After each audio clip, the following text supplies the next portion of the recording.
खरं तर पाहिलं तर मराठ्यांना आरक्षण मिळालंय, मात्र आता ओबीसी मैदानात हा मोठा प्रश्नच निर्माण झालाय. नमस्कार, आपण पाहताय आपल्या हक्काचा कट्टा आणि आपल्या हक्काच्या कट्ट्यावरती आपलं मनपूर्वक असं हार्दिक स्वागत. तारीख होती 29 ऑगस्ट 2025 आणि या तारखेला संघर्ष योद्धा मनोज जरांगे पाटील हे करोडो मराठ्यांसोबत मुंबईमध्ये धडकले.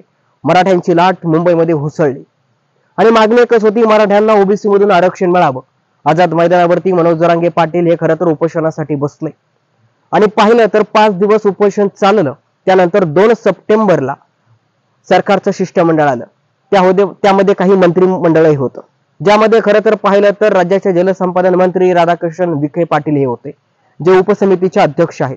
त्यांच्यासोबत सावंत हे मंत्री होते. त्यानंतर माणिकराव कोकाटे, शिवेंद्रराजे भोसले आणि सहकार्यासोबत हे शिष्टमंडळ आलेलं होतं आणि मनोज जरांगे पाटील यांची भेट घेतली. त्यांचं उपोषण सुटलं. पण कशावरती सुटलं तर सरकारनं सरकारकडे जे मागण्या मागितल्या होत्या त्यामध्ये होते मराठ्यांना ओबीसी मधून आरक्षण मिळावं. यासाठी पाहिलं तर सातारा गॅझेटियर लागू करण्याचा त्यांना मान्य केलं. हैदराबाद गॅझेटियर सुद्धा लागू करण्याचं मान्य केलं. आणि एवढंच नाही तर ज्या आंदोलकावरती केसेस झालेल्या होत्या त्या केसेस सुद्धा मागे घेण्याचं त्यांना मान्य केलेलं होतं. यामध्ये काही आत्महत्या झालेल्या होत्या, त्यांना खरं तर आर्थिक मदत आणि त्यांना सरकारी कार्यामध्ये घेण्याचं यावरती मान्य झालेलं होतं. अशा बऱ्याच मागण्यासोबत हे सरकारनं उपोषण सोडलं. एवढ्या मागण्या मान्य झाल्या आणि जे मराठा कुणबी हा एकच आहे हा GR 2 महिन्यानंतर निघणार असंही ठरलं होतं. पण पाहिलं तर मग सगळीकडे उत्साहाचं वातावरण झालेलं होतं, गुलाल उधळला गेला. खरं तर मराठ्यांना आरक्षण मिळालं, सर्वांच्या स्टेटस स्टोरीला पाहिलं होतं. पण सगळ्यात महत्वाची गोष्ट त्या काही क्षणातच मात्र त्यांच्या सोबतचे काही अभ्यासक, मनोज जरांगे पाटील यांच्या सोबतचे काही सहकारी असं म्हणलं की मराठ्यांना परत फसवणूक झालेली आहे, मराठ्यांना परत फसवलेलं आहे. काही मराठ्यांचेच जे काही अभ्यासक होते ते म्हणले मराठ्यांना फसवलंय, तर काही अभ्यासक म्हणले GR बरोबर आहे.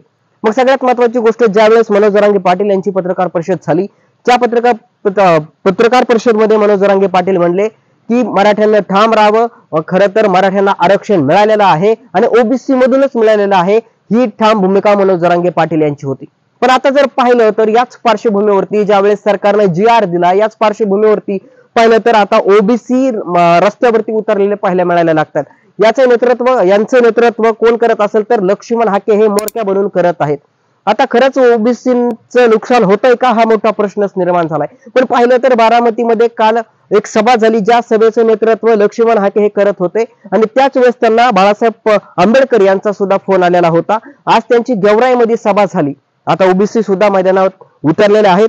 यावरती तुम्हाला काय वाटतं कॉमेंट्स बॉक्स मध्ये नक्की सांगा. परत एकदा भेटू नवीन व्हिडिओ सोबत. तोपर्यंत पाहतो आपल्या हक्काचा कट्टा. धन्यवाद.